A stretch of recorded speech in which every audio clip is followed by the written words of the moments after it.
Hi there, I'm Mamie Anthoine Ney. I am the Library Director at the Auburn Public Library in Auburn, Maine. I'm very happy to have this opportunity to talk to you about the profession, my job, and my community and my library, or I should say our library. Try not to use my very much. I'm going to apologize in advance for the rough technical skills. I have a great media lab to work with, but I'm not up to date, and my editing skills are not that great. So the first thing I want to do is thank Dr. Tu for this opportunity to talk to you about everything. Dr. Tu has been a mentor to me since I started the program in 2005, and since I completed it in 2008, she has continued to be a mentor and has also become a very good friend. So, hi Dr. Tu, and thank you for this opportunity. You know, I like to talk about libraries. Let me tell you a little bit about myself.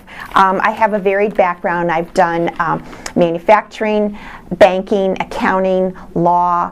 I even did a little bit of teaching, but then I finally found my niche when I started this program. I consider it becoming a library a gift, so it's something that I appreciate very much. I started my career back in 2006 at the Kennebunk Free Library, which is where I live. I started as a volunteer, and about 3 weeks later they asked me if I would be interested in being a sub. Of course, I jumped at the opportunity.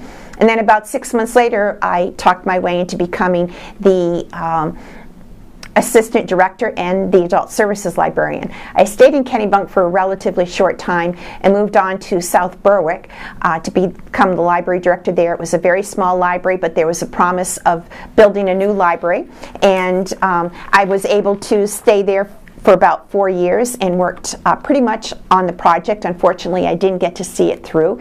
It did turn out beautifully. They did a wonderful job. They have converted an old church into a really great space with the possibility of additional expansion. So they planned very well for it and executed it well. So I'm very proud of what they have done. But after leaving South Berwick, I became a district consultant with the Maine State Library. I worked with all types of libraries, providing professional development, addressing issues with boards or individual librarians, worked at the state level to provide services such as programming, education,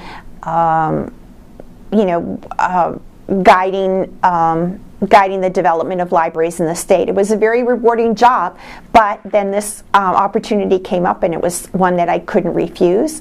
I grew up in Lewiston, which is a twin city to Auburn, right across the river, and came here as a child, and it was a wonderful small Carnegie library, but it has now grown to a 33,000 square foot building, which is just beautiful, and I will try and make another video to show you just how great the library is.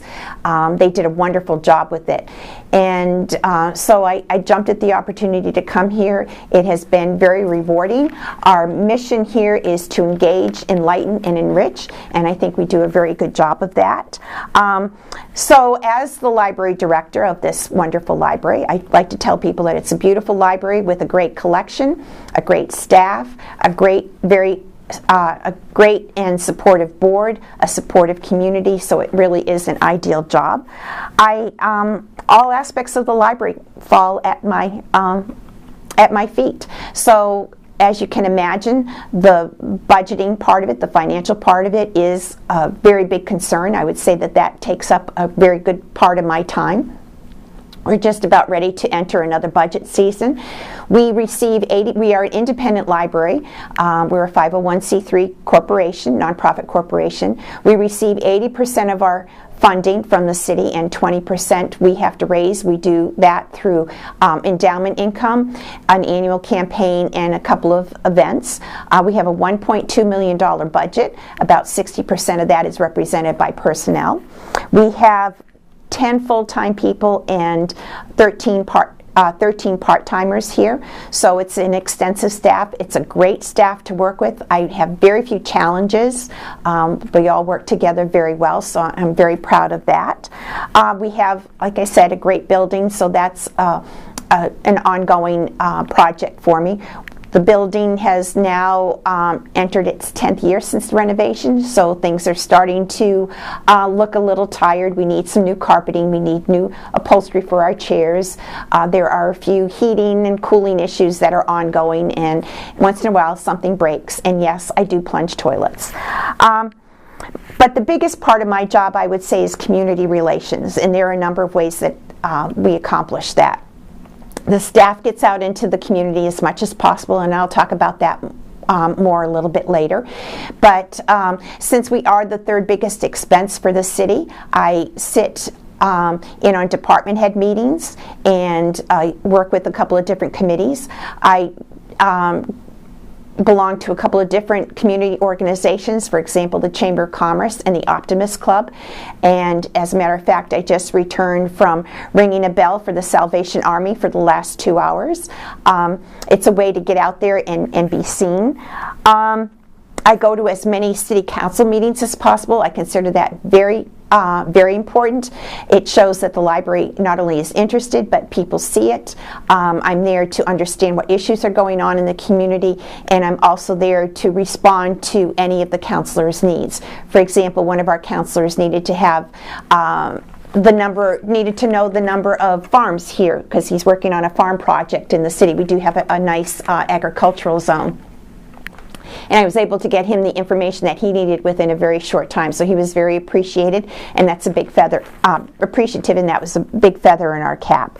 I also speak to Kiwanis and Rotary, neighborhood groups. I attend community conversations when they have them here in the city. You know, it's pretty much important to just embed yourself in the community. You don't want to, you know, you want to maintain a healthy relationship with everybody here, and it's a challenge to do that. And you have to learn to do that so that you can respond to the community's needs and wants. For example, the 3 issues that are prominent here in Auburn are taxes, which is of no surprise, education, which again is no surprise, but also economic development. Auburn is a former manufacturing city. Much of the mills are now closed, as the same over in Lewiston. We do have a significant level of poverty, and that's very evident when you listen to some of our school statistics, especially like the number of children who get free lunches. So we know that that's a challenge. Times are changing. The mills are no longer here, so what can you bring in? We have a number of entrepreneurs here. We have you know, some pretty big industries here, but we're always fighting to keep them and worry about them moving on. So economic development is important, and in fact we are using that as the issue for a grant that we are a part of. We're one of 3 pilot libraries in the state of Maine, working with the Maine State Library and Cornerstones of Science, which is an organization here in Maine that reaches out to libraries to help them provide more science programming. And that is it's a nationally funded grant, so we're very honored to be a part of that, and we are using economic development as our issue to address. So we will be working with entrepreneurs, local leaders, bringing in STEM experts, trying to become more conscious of STEM in our programming, and different things that we do here at the library. So, you know, the community is important to us. We have a very good relationship with Lewiston Public Library. We share a card, so that gives us a base of about 65,000 to work with. We have 25,000 here, 40,000 over in Auburn. I'm in Lewiston, I'm sorry. And we also contract with a small community that does not have a library. They pay us a stipend every year, and their residents can come in and use the library and get a card for nothing. We also serve as a third place, and I'm sure you've heard that term now. You know, you have home and work or school, and then you have your third space, and that is, in this instance, we try and make the library available to people as a third space where they can come and they can learn, they can socialize, they can connect with various people. We have all ages of customers. We start with lap sits for newborns, and we work right up through seniors, and teens are very important to us also. We have a teen space. We have a number of collaborations, and I can't emphasize enough how important collaborating with individuals and organizations is to provide programming and information and opportunities here at the library. We work for seniors. We work with our local senior college. They come in and they do mini courses for us based on the more extensive courses that they do at the college. We connect with the Camden Conference, which is a very prestigious international conference that's held every year here in Maine, dealing with an international issue, and we do some mini programming with them. We have homeschoolers that come in every week, and they are now doing their own programming, which they have graciously made available to anybody who's interested. We work with a number of disabled people organizations. They come in here, their clients come in here, they use our public computers, but they also have a chance to socialize and to connect with the public. We're becoming a very popular spot for court-mandated family visits. That has become an interesting challenge for us because they are sometimes supervised and sometimes they're not, so there can be issues there. And we even have a group of people who come in and play mahjong every week. So, you know, we try and respond to the needs and keep up with the trends, make it a very welcoming place to come. We're very proud of our customer service. Everybody who comes in the library gets a hello. If they come up to the second floor, they get another hello. So we're very conscious of who's coming in and out of our building and seeing what we can do for our customers. We actually have self-checkout machines in the children's room and in the main lending area, and I am kind of happy to say, one of the things that you need as a library director is coffee. I'm very happy to say that the checkout machines are only used about 25% of the time. That's because people prefer to engage with our librarians or the people that work here. People will sometimes wait 2 or 3 deep in line to talk to somebody. So that's a very important thing and a very great way to learn more about the community and serve our customers well. We don't call them patrons here, we call them customers. We have the typical information services here. We have books, videos, audiobooks. We have a great music collection. We have a number of programming rooms. Some we rent out to the public, some people can use for free. We are part of an ebook and audiobook statewide consortium. We're also a member of the statewide consortium for interlibrary loan. There are about 90 libraries that participate. We have a good enough collection so that we are a net lender. We lend out about 10,000 books more a year than what we borrow. And again, we have the joint card with Lewiston. We offer public computing, although that is declining in use because more and more people are bringing in their own devices and taking advantage of our Wi-Fi system. We have a computer lab. We have about 12 computers in there. People come in and do research. They do job hunting. They can work on resumes. We do hold classes in there. We have a media lab, which I am sitting in right now. I'd be up against the green screen, but the green in my sweater would kind of make it look funny. That has only been here for about 4 years. We were the first public library in New England to have such a space. Now that as more libraries are renovating or being built, you will see more and more of this type of service. We have a great teen space.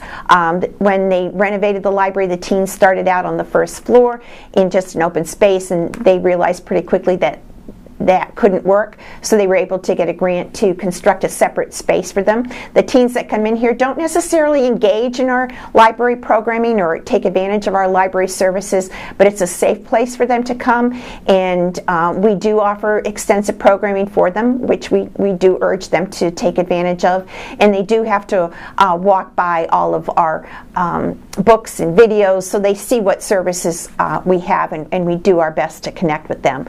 We have a relatively new maker corner. We don't have a maker space yet, but that's probably something that's coming in the next few years. We have a telescope, we have a sewing machine that we lend out, we have tool kits and a number of craft kits, and we've just added a 3D printer which we're about to unveil to the public. We actually go out into the community with our library. We take small collections and we visit senior residences. We visit the city of Minot, the town of Minot that we contract with. Once a month, so that gives us an added exposure. We've even ventured down into our festival plaza for concerts. We brought a number of books down there. That was a fun experiment. It didn't go the best, but it's something that is teaching us how we can bring our library to people. We have school visits. Every 2nd and 6th grader comes through the library each year. They get a library card and we show them what services we have to offer. We host a number of exhibits. In addition to art exhibits, we participate in the monthly art walk that Lewiston and Auburn host. We just finished hosting a major exhibit from NASA, which was very interesting, and we're getting ready to host an exhibit about the Bill of Rights, which will be on a much smaller scale, but still a very important thing for us to do. So we provide programming in a number of different ways. Again, we like to collaborate, and again, I can't mention I can't stress how important that is to us, because it allows us to bring the experts into the library and get different people here in the library. So we get a lot of feedback with the listening that we do to the community, and we try and respond to that. It's really rewarding when somebody comes up to you and says, how much they love the library, especially if it's a city councilor.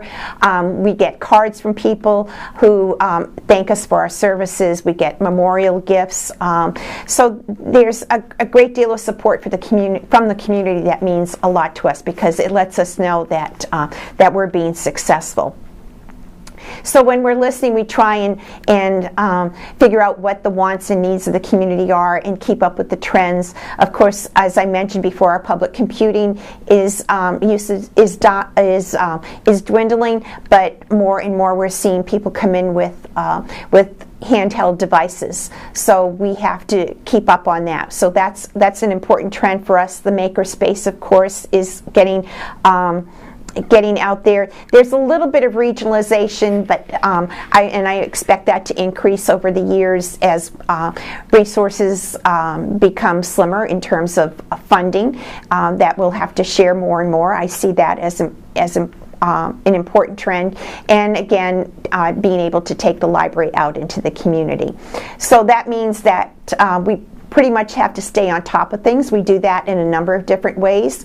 I try and get to a national conference every couple of years, but we have a very small professional development budget, so that's kind of hard to do. So we take advantage of what our Maine State Library has to offer in terms of webinars and area meetings.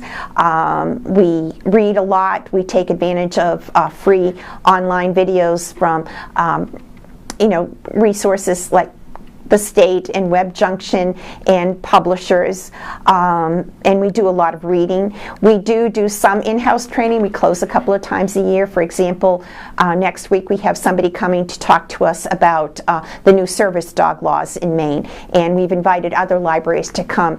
We have few networking opportunities, so anything that we can do to promote that, we will, and this is one of the ways that we can do it. So, keeping up with what's going on means that I have to keep my skills sharp, and some of the skills that excuse me, that are very important. I would put teamwork at the top of the list. We have 23 people here in the building. I've had as few as 2 employees.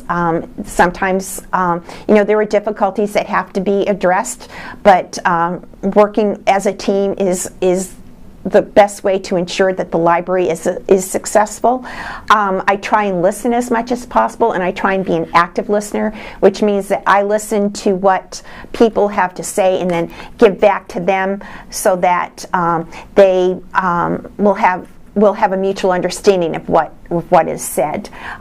Working with the public, is it a skill? I think so. I don't think you have to be the most outgoing person in the world. I just think that you have to have a lot of empathy for people, and a sense of humor helps. We have to sit back sometimes and laugh not only at ourselves but at what goes on here in the library, whether it's some little antic that a little kid engages in, or a funny story that somebody stops by to tell you. But we can't take ourselves too seriously. We have, for example, something that happened recently. We had a customer complain about our bathroom doors being too noisy. So we were like, that was, a little bit of an odd complaint, but we addressed it. We bought some little tabs and put them on the doors, and they work much better now. Not only is, our customer happy about it, but we had a good discussion, and a lively discussion, and a fun discussion about that. So having a sense of humor helps. And I think that you need to appreciate being able to be a librarian. As I said before, it was a gift to me, and I enjoy it. I love coming to work every day. I have an hour's commute, so I get to do a lot of thinking. There are so many things that I wish we could do that we can't, but do the best that you can. Get as much as you can out of the program. Going to SC was the best thing for me. So I wish you all the best, and I thank you for listening, and I appreciate everything that Dr. Tu has done for me. So thanks again, and have a great career. Bye-bye.